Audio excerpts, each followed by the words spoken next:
अस्सलाम वालेकुम, मैं हूं फैसल अजीज खान और आप देख रहे हैं यूट्यूब चैनल।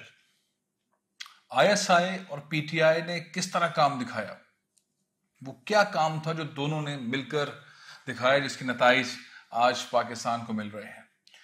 फेटफ की ग्रे लिस्ट से निकल के पाकिस्तान जब वाइट लिस्ट में आ जाएगा तो फायदा होगा क्या, क्या फायदा है। ग्रे लिस्ट से निकलने के बाद पाकिस्तान में डॉलर 211 तक पहुंच चुका है। 211 रुपए का इस वक्त डॉलर ट्रेड हो रहा है बुलंद तरीन सतह पे। 27% से ज्यादा महंगाई, ऑफिशियल्स गवर्नमेंट ऑफ पाकिस्तान बता रही है 27% तक महंगाई। पेट्रोल, डीजल, खाने की अशिया, ट्रांसपोर्ट, हर चीज के अंदर तबाहकुन महंगाई। एक बकवास किस्म की पॉलिसी शहबाज शरीफ साहब की हुकूमत दे रही है, झूठ पे झूठ, और ऐसे डाके डाल रही है जो पाकिस्तान की तारीख में नहीं डले। तो ग्रे लिस्ट से निकलने के बाद होगा क्या, फिर ये क्रेडिट किसको जाता है ग्रे लिस्ट से निकल के व्हाइट लिस्ट में आने का, और फायदा क्या होता है, ये सबसे ज्यादा लोग पूछ रहे हैं। फिर एक और मामला है, साईं सरकार, सिंध हुकूमत को कहते हैं साईं सरकार। कायम अली शाह साहब के दौर से इस वक्त तक साईं सरकार का नाम लिया था, जबकि मुराद अली शाह साहब की गवर्नेंस निस्बतन दीगर सूबों के जो सीएम्स हैं उनसे बेहतर है, लेकिन फैसले ऐसे होते हैं जिससे कारोबारी लोग, उनकी हालत, उनके गुस्से और उनकी चीजें एक ऐसे नहज पर आ जाती हैं कि समझ नहीं आता कि ये फैसला क्या है। ये वाकई इस्लाहात के लिए है, कुछ चीजों को ठीक करने के लिए, या अजियत देने के लिए। एक बार फिर फैसला हुआ है, और एक ऐसा फैसला है जिसमें कंसर्न लोगों से, कंसर्न ऑर्गेनाइजेशंस वगैरह से पूछा नहीं गया, और तकलीफ का एक नया मरहला खड़ा हुआ है। शादी हॉल 10:30 बजे बंद होंगे, रेस्टोरेंट 11 बजे बंद होंगे, मार्केटें 7 बजे बंद होंगी। ये फैसले किस लिए, इस फैसलों से क्या हासिल होगा, साईं सरकार क्या हासिल कर लेगी, ये कराची की ताजिर बिरादरी, बिजनेस कम्युनिटी को तंग करने वाली बात है या नहीं। कल के दिन तकरीबन 12,000 से ज्यादा मजदूरों को मुख्तलिफ मिलों ने, सनतकारों ने खुदाफिज कह दिया है। एक्सपोर्ट नहीं हो सकती है, मुमकिन नहीं है। सिर्फ कराची का फिगर आपको बता रहा हूँ, फैसलाबाद में भी सूरत हाल है, लाहौर में भी सूरत हाल है। गैस, पेट्रोल, डीजल की प्राइसेस इतनी ज्यादा हैं कि एक्सपोर्ट नहीं हो सकती। ये जो बकवास हुकूमत है जिसने रजीम चेंज की साजिश रचाई और उसके बाद बगैर किसी मनसूबाबंदी के हुकूमत में आ गए, कूद मार दी इन्होंने और अपने केसेस खत्म कर ली, और जिस अंदाज के अंदर कानून साजी की है और कर रहे हैं, उससे तो कोई प्लान नजर ही नहीं आ रहा। इसलिए अब बकवास हुकूमत, इंपोर्टेड हुकूमत को यही कहना पड़ेगा कि इनके पास कोई कोई कोई कोई प्लान नहीं है। लेकिन मैं घूम कर आता हूं पहले पॉइंट के ऊपर। एक बहुत ही जबरदस्त किस्म की हमने इत्तेहाद देखा, या हम कहें कि एक अच्छी कॉम्बिनेशन हमें नजर आई। पीटीआई की हुकूमत आई उस वक्त, और फौज एस्टैब्लिशमेंट, जबरदस्त किस्म की स्ट्रैटेजी अपनाई गई। और एक ऐसा टाइम था जब मीडिया पे बार बार यही चलता था, और हम डीजीआई एसपीआर के मुंह से भी सुनते थे, हम जो पीटीआई की हुकूमत थी उनके मुंह से भी सुनते थे कि बहुत ही जबरदस्त किस्म के रवाबित जो हैं वो सिविल मिलिट्री रिलेशनशिप्स के अंदर है। और ये टाइम तकरीबन 3 साल तक बहुत ही ज्यादा देखा गया। हम देखते थे इमरान खान साहब वजीर आजम पाकिस्तान आईएसआई के हेडक्वार्टर जा रहे हैं, और 1-2 घंटे के लिए नहीं बल्कि 4-4, 5-5, 6-6, 8-8 घंटे के लिए। उसमें बहुत सारी चीजें बाहर आई, बहुत सारी चीजें बाहर नहीं आई, लेकिन एक अहम चीज वो था फेटफ की जो डिमांड्स हैं जो पाकिस्तान ने करना था, खासतौर पे मनी लॉन्ड्रिंग वाला मामला, खासतौर पे बैंकिंग के सेटअप को अपग्रेड करने वाला मामला। दुनिया को यकीन दिलाना था पाकिस्तान के अंदर जो है टेरर फाइनेंसिंग नहीं होती, हवाला नहीं होता, पाकिस्तान के अंदर इस तरह की चीजें नहीं होती। और उसके ऊपर बड़ा भरपूर अंदाज के अंदर आईएसआई ने काम किया, बहुत भरपूर अंदाज में काम किया, और शानदार काम किया इमरान खान साहब की टीम ने। दोनों मिलिट्री और सिविल लीडरशिप ने मिलकर उसको फोकस किया, और एक बहरान के अंदर पाकिस्तान खड़ा था, ग्रे लिस्ट के अंदर मुसलसल था, और एक एक, 2-2, 3-3, 4-4 पॉइंट को टारगेट करके, वो इस्लाहात करके, पाकिस्तान की बैंकिंग कैपेसिटी को डिजिटलाइज करके और उसको इनहेंस करके, बड़ा जबरदस्त किस्म की बैंकिंग इंडस्ट्री दुनिया ने माना। पाकिस्तान की बैंकिंग की टेक्नोलॉजीज जो हैं वो बहुत ज्यादा अपग्रेड हुई। पाकिस्तान में जो मनी लॉन्ड्रिंग वाले मामला थे उसके ऊपर, हवाला हुंडी से मुताल्लिक बहुत सारी चीजों के ऊपर एक शानदार किस्म का ऑपरेशन हुआ, और उसका क्रेडिट देना चाहिए आईएसआई को।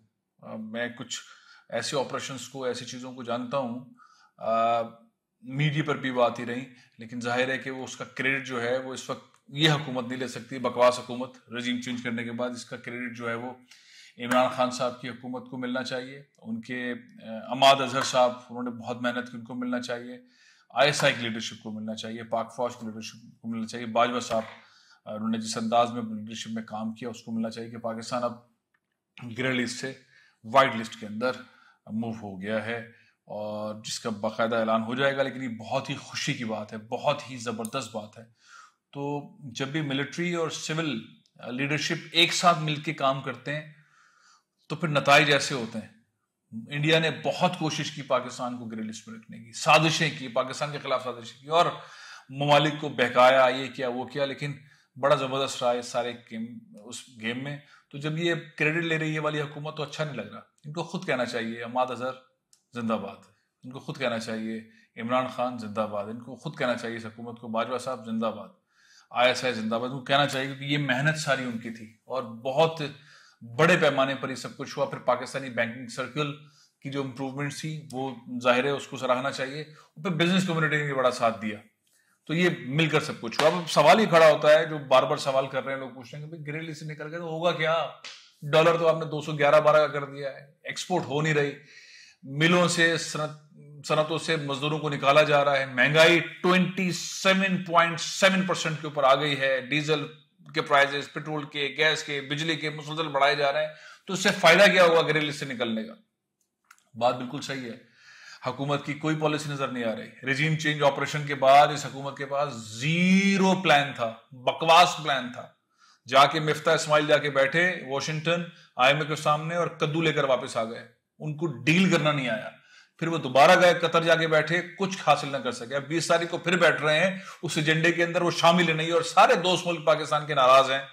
उन्हें पता है कि ये करप्ट लोग हैं, उन्हें पता है कि 60% लोग जमानत के ऊपर है, उन्हें पता है कि ये प्राइम मिनिस्टर जो है वो जमानत के ऊपर है, इसलिए कोई बढ़कर साथ नहीं दे रहा। वो एक टाइम था जब लीडरशिप की इज्जत थी, पाकिस्तान की इज्जत थी। इस वक्त नजर नहीं आ रहा पाकिस्तान की लीडरशिप की इज्जत है, इस वक्त हुक्मरानों की, इन लोगों की इज्जत है, कहीं पर कुछ नजर नहीं आ रहा। ये जो कुछ मेहनत है वो पिछली वाली लीडरशिप की है, इसको कहना चाहिए, इसको कहना चाहिए। ये इस वक्त मीडिया बिका हुआ है और अंदाज से बात कह रहा है, लेकिन बहरहाल हम बोल पर भी बहुत खुलकर ये बात कर रहे हैं और मैं अपने यूट्यूब चैनल के थ्रू बता रहा हूं कि ये सारा क्रेडिट जो है वो ISI का, पाक फौज का और PTI की गवर्नमेंट का और PTI की गवर्नमेंट के अंदर इन लोगों का है। अब ग्रे लिस्ट से निकलने के बाद पाकिस्तान को होगा ये, डॉलर कम नहीं होगा, महंगाई में कमी नहीं आएगी, पाकिस्तान के अंदर फिलहाल इस गवर्नमेंट की कोई पॉलिसी नहीं है, कोई फायदा नहीं होगा। लेकिन हाँ, मुस्तकबिल के अंदर पाकिस्तान को इस चीज का फायदा होगा कि व्हाइट लिस्ट में आने के बाद होता है कि सरमायाकारों को ये बताया जाता है कि इस मुल्क के अंदर जो बैंकिंग